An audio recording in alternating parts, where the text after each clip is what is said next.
اسأل أكثر. Greetings to all our viewers. As hostilities are on the rise in the disputed area of Nagorno-Karabakh, accusations are being thrown by both sides at each other. First Prime Minister of Armenia, Nikol Pashinyan, blamed Turkey for the outbreak of fighting over the enclave through supporting Baku and pushing its agenda. President of Azerbaijan Ilham Aliyev, in turn, blamed the Armenian government for trying to internationalize the conflict and get the EU states involved in it.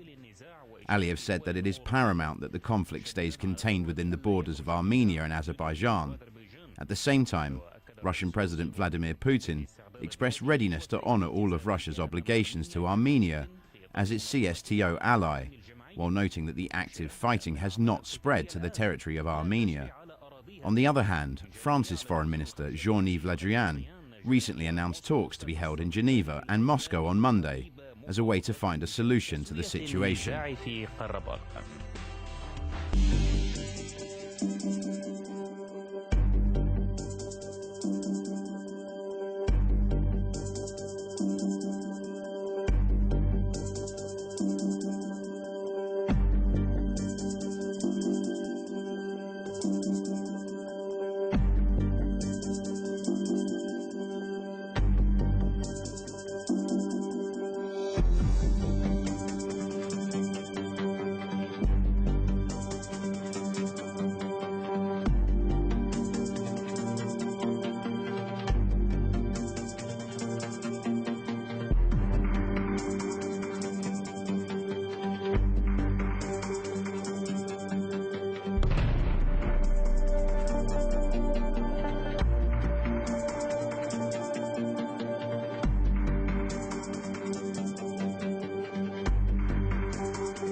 Dear viewers and followers, we are inviting you to express your opinion on the subject of today's discussion by answering a question we have posted on our page on Twitter and other social media platforms.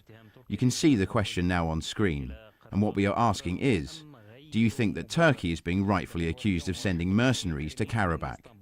Today we have with us online Mr. Ismail Kaya, political analyst from Istanbul, Turkey, and Mr. Isaac Andakian, expert on international conflicts from Atlanta, Georgia, USA. Thanks for joining us today. My first question is to you, Mr. Andakian. Armenian Prime Minister Nikol Pashinyan has put the blame on Turkey for the active engagement we now see in the disputed Nagorno-Karabakh region. Can we say it's true? Are we to understand from these statements that Yerevan fully blames Turkey for this most recent round of hostilities there?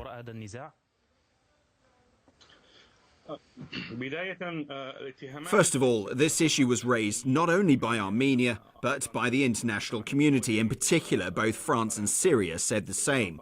Also, it should be noted that this statement was made by Prime Minister Pashinyan in response to the statement that came from the Turkish President Erdogan, who explicitly pledged support to Azerbaijan. Also, reports of combat action and movements on the ground are consistent with this statement. They indicate that Turkey is providing logistical, military and material support to Azerbaijan, supplying it with armaments and ammunition. So Prime Minister Pashinyan's words indeed reflect the true state of things. Now, Mr. Andakian, if Turkey were indeed fully to blame for the situation, what goals does it pursue? Prime Minister Pashinyan said, without Turkey's active engagement, this war would not have begun. So what is Ankara's plan? Prior to this flare-up, the situation on the Armenian and Azeri border was quite stable and safe. So why would Turkey be interested in starting a war there? President Erdogan said it himself. He said that this time it will put an end to the Armenian problem in Nagorno-Karabakh. This has resonated strongly with the tragic events of the Armenian genocide in the Armenian community. With this statement, Erdogan admitted that he wants to get rid of Armenians and fulfill his lifelong dream of rebuilding the Turanian Empire that would stretch from Bulgaria to China. If we look at this conflict from the geopolitical point of view, we'll see that Armenia is the only obstacle that stands in the way of Turkey's plans to unite the land stretching from the east into one huge space, the so-called Turan. Okay, I see. Mr. Ismail Kaya, welcome again to our program. I'd like to ask you about Turkey's position. Some believe that Ankara is the mastermind behind this conflict, and we've been hearing such claims from different people at different levels, starting with President Erdogan, saying he wants to put an end to the problem. Then Turkey's foreign minister, Mevlut Cavusoglu, noted during his visit to Azerbaijan that there was no reason to cease fire, as if dismissing the peacekeeping effort. Don't you think that all this indicates that Turkey is instigating the conflict in Nagorno-Karabakh? Thank you for inviting me. I'm glad to see you all. Mr. Andakian is free to say anything he wants and analyze the situation from any angle he sees fit. However, the truth is that Turkey's president never said what my counterpart said he did. Erdogan never said he wanted to wipe out the Armenians and put an end to the whole Armenian problem altogether. There was no such statement. As for your question, there is a huge difference between what Turkey is being accused of and what it's actually doing, which is providing operational support for the Azerbaijani forces. Yet Turkey is being blamed for orchestrating the whole conflict. Turkey has always made it very clear that it fully supports Azerbaijan, and that's true. That's how it was, and that's how it will be. In today's context, Turkey has a number of reasons to stand by Azerbaijan. There are national and historical reasons for that, popular support, and so on. These recent allegations go quite far, but they are no more than an attempt to avoid the reality of the situation, the facts. The fact is that Nagorno-Karabakh is a region of Azerbaijan currently occupied by Armenia. Azerbaijan's sovereignty over this territory stems from a number of UN documents, a General Assembly resolution, and practically universal recognition. Even Russia's President Vladimir Putin agrees with that. President Putin openly and unambiguously said that Moscow stands with its ally Armenia. However, this conflict is raging on the territory of Nagorno-Karabakh, located outside of Armenia. So to be saying that the actors who have been fueling this conflict and who started it in the first place now want to interfere is to ignore the facts. The roots of this feud go way back. The hostilities flared up because Armenia has been occupying a part of Azerbaijani territory for 30 years now. Various international groups have painstakingly tried to solve that problem, but to no effect. So the reason Turkey's foreign minister says that a ceasefire is useless is because it was already announced 30 years ago. And all that time, Armenia has been violating the regime and bombing the civilian population, and no one has ever said anything against that on the global arena. Only now that Azerbaijan decided to return fire and is trying to liberate the occupied land, some parties started saying that Azerbaijan wants to foment a conflict. You've mentioned already that the liberation of territories fully complies with the norms of international law that apply to the situation in Nagorno-Karabakh. But the problem is that Turkey is calling for a military solution to this problem. Perhaps that's the bone of contention here. Let me recall Azerbaijan President's statement who accused Armenia of trying to internationalize the conflict. Isn't it in fact what Turkey is doing right now when it's pushing for a military solution? That's exactly the definition of internationalizing a conflict, isn't it? Absolutely not. To internationalize doesn't mean to bring in other countries to fight in this conflict. What it really means is that there will be unbiased actors that support Azerbaijan. We know there are international players who have been supporting Armenia for the past 30 years, the Minsk Group for one, and it has failed. It didn't do anything. It didn't help Azerbaijan in any way. It did nothing to liberate any of the territories rightfully claimed by Azerbaijan, not a piece of land. So what Azerbaijan needs today is an ally who would stand by it on the political scene, whereas stoking a conflict is out of the question. There's a huge difference between internationalizing a conflict through diplomacy and doing the same thing by dragging other states into military hostilities. Turkey is not involved in the conflict itself. It has already underscored that it fully supports Azerbaijan, but it is not fighting on the ground. Back to you, Mr. Andakian. I'd like to ask you about the internationalization of this conflict. Is it true that this is what Armenia is seeking, to internationalize the conflict? And to what end? Is Armenia trying to secure Europe's support? What kind of support would that be? We are talking about the statement made by Azerbaijan's leader Ilham Aliyev here. Before I answer your question, I'd like to comment on what Mr. Kaya has just said. He said that internationalization of the conflict is not the answer, but introduction of new players to mediate the conflict is, and that these neutral actors should be part of the process. That means that Turkey should be out of the game because it's not neutral. It's been directly involved in the fighting against Artsakh. That is Nagorno-Karabakh. Given what Mr. Kaya just said, it may look like the story of the conflict goes only as far back as 1988. He believes that this war might have a good ending.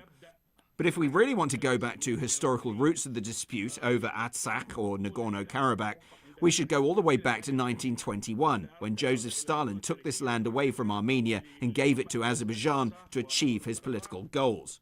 So the Armenians are now trying to return what is rightfully theirs. What happened in 1989 was just a part of the chain of events in the development of this crisis. If we want to talk about history, we should go back to the roots instead of picking the facts that suit best some theories. That's for starters. Secondly, Armenia doesn't want to internationalize this conflict. But the nature of the conflict demands it, since today we have several regional and international players involved in it. One of them is Israel, which supplies Azerbaijan with arms. It's a proven fact published yesterday in the Haaretz. An Israeli journalist reported that at the end of last week, 4 planes delivered weapons from Israel to Azerbaijan. The weapons that Azerbaijan uses include UAVs or drones. Sending mercenaries or terrorists to fight for Azerbaijan also means internationalizing the conflict. We all know that globally there is an ongoing fight against terrorism. Azerbaijan is using terrorists to put pressure on the international community. So internationalization is in the very nature of this conflict. Do you think Armenia will succeed at internationalizing this conflict? Mr. Andakian, if we take Russia, the Kremlin is referring to the situation as the conflict in Nagorno-Karabakh, i.e. outside of Armenia.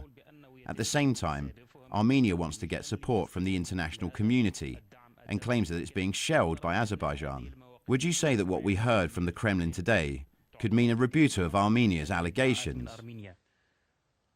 If we look at this issue in terms of international law, we have Russia and Armenia, who are allies within the Collective Security Treaty, on one hand, while on the other hand there's Turkey, a NATO country.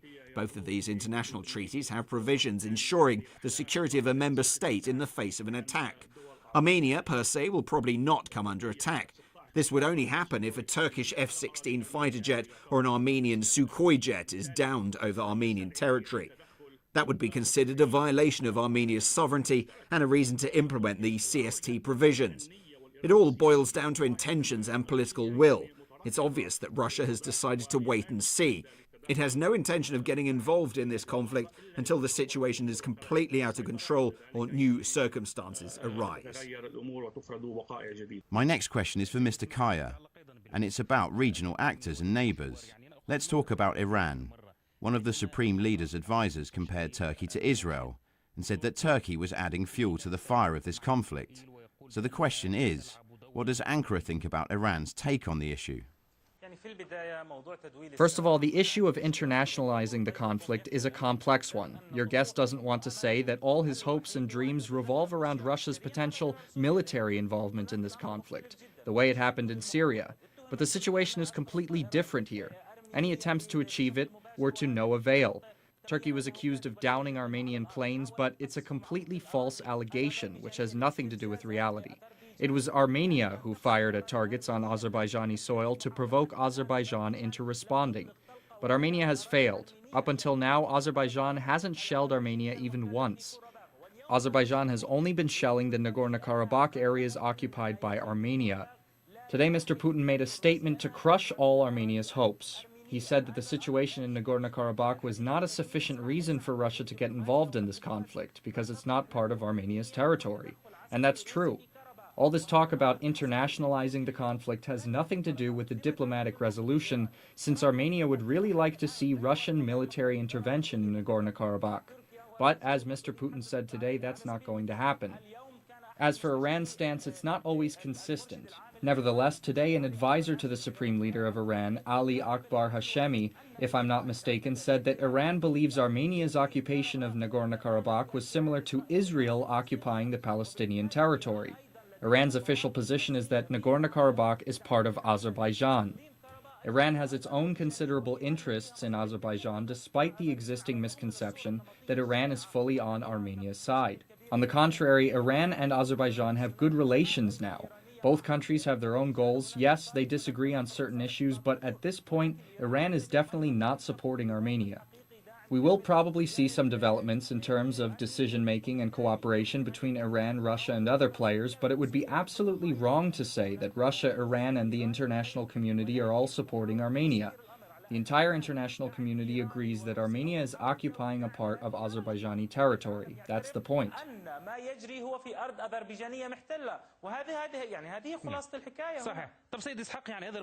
Mr. Andakian, it's probably worth discussing Iran's stance.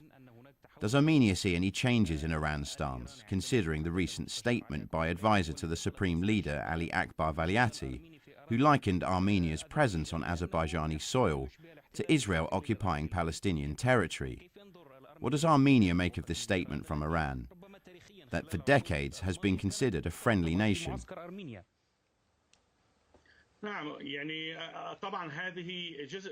This is just part of it, but not the entire picture. As you just said, Iran's position is controversial. Several high-ranking Iranian officials have made conflicting statements. Let's talk about the factor of terrorist threat mentioned a couple of days ago by the Iranian leader. He said that Iran will not tolerate terrorist presence near its northern borders, where the Iranian army has already been implementing preemptive measures. That's on the one hand. On the other hand, Iran has certain concerns regarding Israel pursuing its interests in Azerbaijan. At the end of the day, each country pursues its own goals and interests. Iran probably has its own reasons for making such conflicting statements because no one knows better its interests than Iran itself. However, the picture painted by your guest only shows a part of the truth rather than the entire truth, as there have been other statements that contradict his conclusions.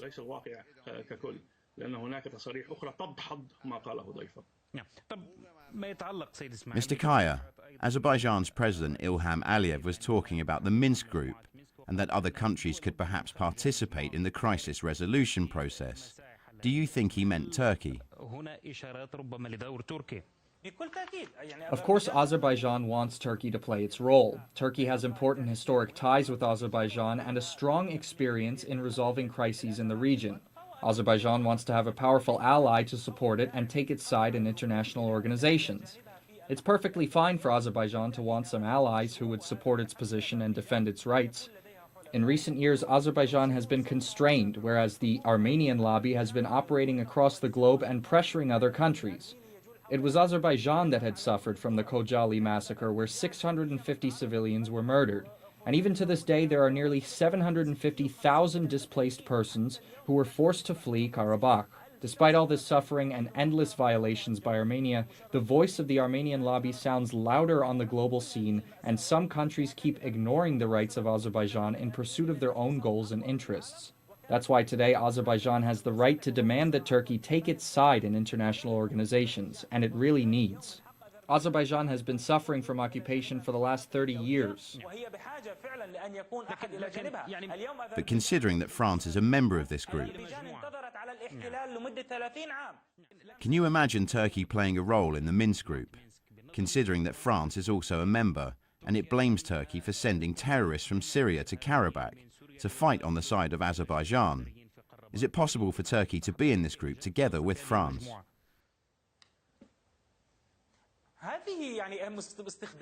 Using the word terrorism is getting old. People say it whenever they want to confuse things. They say volunteers or insurgents to call those who fight on their own side, while their opponents refer to them as terrorists. As for today, what should we call all those reinforcements arriving from France to fight for Armenia? What about those from Lebanon or militants from the Kurdistan Workers' Party or from Syria and Iraq who come to fight for Armenia? Are they all volunteers or fighters, as they are called by some? Yet when referring to the opposite party, people make ungrounded accusations and call them terrorists. These accusations are old news. Whenever you want to blame the other party, you accuse them of terrorism, and you destroy them. End of story. That's an old playbook. Today they accuse Turkey, but France itself had sponsored and supported the PKK terrorist group in northern Syria. So France really has no right to talk about terrorism now. Therefore, Turkey can sit at the table together with France. I see no problem with that. All international players are parties to some conflicts and have issues, but they all sit at the negotiation table to work out solutions. France immediately announced its position against Azerbaijan and against Turkey. But the international law says Karabakh is an occupied territory. So France's position is controversial, and President Macron has found himself in a difficult moral situation, being ridiculed across the world. He interferes in the affairs of Mali and in the Middle East and in Syria, all for the sheer purpose of demonstrating his hostility against Turkey. He doesn't have a clear plan, he just wants to be against Turkey.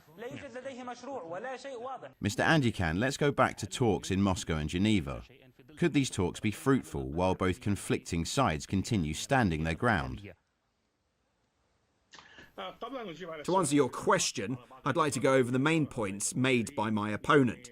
He wants Turkey to become one of the parties brokering a solution, while it is also involved in the conflict. How can Turkey possibly be both an opponent and a referee in this conflict? My opponent has also mentioned the role of Turkey as a problem solver in the region. One might think this country is a natural-born peacemaker, no less. If we look at the negative role Turkey has been playing in Syria with the Kurds, also in Libya, even before it started sending mercenaries from Libya to Artsakh, also its role in northern Iraq, in Iraqi Kurdistan. What about Turkish military efforts against Greece and Cyprus? As for this country's political activities, we can mention the strained relations with Egypt, then religious and ideological tensions between Turkey and the Kingdom of Saudi Arabia. Turkey as a stabilizing factor, please. My opponent also mentioned the Armenian lobby and capital. Where would Armenia get the capital? Armenia is not an oil producer. It has a population of around 3 million people. It's Baku that is paying millions of dollars to American PR firms trying to improve its reputation and image while demonizing the Armenians. But Azerbaijan has failed in this respect, because everybody knows what Armenians are like and what they're capable of, and they are nothing like what Azerbaijan is trying to say they are. As for the other question about the true role of these people, i.e. whether they are volunteers or terrorists, what is a Syrian fighter doing in Azerbaijan? What is he defending there? The land of his ancestors? Azerbaijan says that militants from Syria and Lebanon are fighting for... There was talk about money in some call recordings that we found on social media. In these conversations, they tell their brothers in Syria not to go to Azerbaijan because Artsakh will become hell for them. But those who are going to fight on the Armenian side in Artsakh are there to defend the land of their ancestors. They have a purpose. They are not mercenaries. They are not there to earn money. As for your question about mediation and settlement prospects, let's look at other examples around the world. They don't really inspire much confidence. In most cases, we only see attempts to maintain the status quo without providing any fundamental solutions. And I'm not referring only to Artsakh. Does Armenia expect to maintain this status quo? Is this the ultimate goal, Mr. Andakian? Of course not. Armenians want a ceasefire, and this issue to be solved once and for all. But Azerbaijan, backed by Turkey, refuses to do so. Mr. Kaya, what do you expect from the talks in Geneva and Moscow? I think that Azerbaijan doesn't see how this problem could be solved, and the occupied territories freed through this military operation in particular doesn't seem feasible at this point. But Azerbaijan has made a statement to the world: enough is enough. It has reminded everyone that its land has been occupied for 30 years. The rights of Azerbaijanis have been violated, and they have been chased out of their homes. Azerbaijan is telling the world today it is time for the international community to pay attention to this problem that has been ignored for 30 years. Enough. Our army will free this land. It's time to stop pointing fingers at Turkey and ignoring the fact that Azerbaijan is capable of fighting for its territories itself. It has already claimed back some of its own land, and the fight will go on. Azerbaijan is doing it very skillfully. It hasn't fired any shots at Armenia. It only attacks the occupying forces in the Karabakh province. Despite all the provocations, such as Armenia's attempts to shell Baku's suburbs full of innocent civilians, Azerbaijan has been able to resist them and avoid open confrontation. Azerbaijan is demonstrating its military superiority, but all sides, including Azerbaijan, know that there will be a political solution and a ceasefire at some point. Its message to the world is this: here you go, we've freed some of our territories, and we will reclaim the rest using diplomacy. But if the international community doesn't find a final resolution through diplomatic means, there will be a new military campaign, and Azerbaijan will be ready to free the rest of its territories. The whole world knows the Karabakh province is Azerbaijan's territory, even those who used to support the Russian and Iranian stance on this. Some hope that Russia and Iran would intervene and support Armenia, but official statements clearly show that nobody wants to violate international law. Who would be willing to fight against Azerbaijan on its own occupied territories? Even Russia or Iran wouldn't do it. It would be a very complex play, and no one would be able to go through with it. Armenia is now in a tough spot, facing a difficult choice. It will either have to invest in military operations fighting against a superior force, or it will need to find a diplomatic solution that will guarantee its phased retreat from Azerbaijani territories. Even if Armenians or other ethnicities live in that region, it doesn't matter. Their aspirations don't matter. They all live in one state, and it's the state of Azerbaijan. This is what really matters. These territories belong to Azerbaijan. Azerbaijan respects all ethnic groups living in the country. There are different national groups living in Iran. There are Armenians living in Turkey. If you accept the logic of Armenia, it will mean that Armenia is entitled to occupy parts of Istanbul and govern its Armenian residents. Armenians live in Turkey safely and peacefully, protected by the Turkish authorities, and we need to see the same in Azerbaijan. I would like to thank both of our guests for this conversation. You will find the results of the viewer poll on our Twitter page that you can see on the screen right now. The question was, do you think that Turkey is being rightfully accused of sending mercenaries to Karabakh? 55% of our viewers answered yes, and 44% said no. You can still go ahead and vote on our page, and we thank our guests. From Istanbul, political analyst Ismail Kaya, and from Atlanta, Georgia, expert on international conflicts Andakian. Thank you very much, and that's it for now.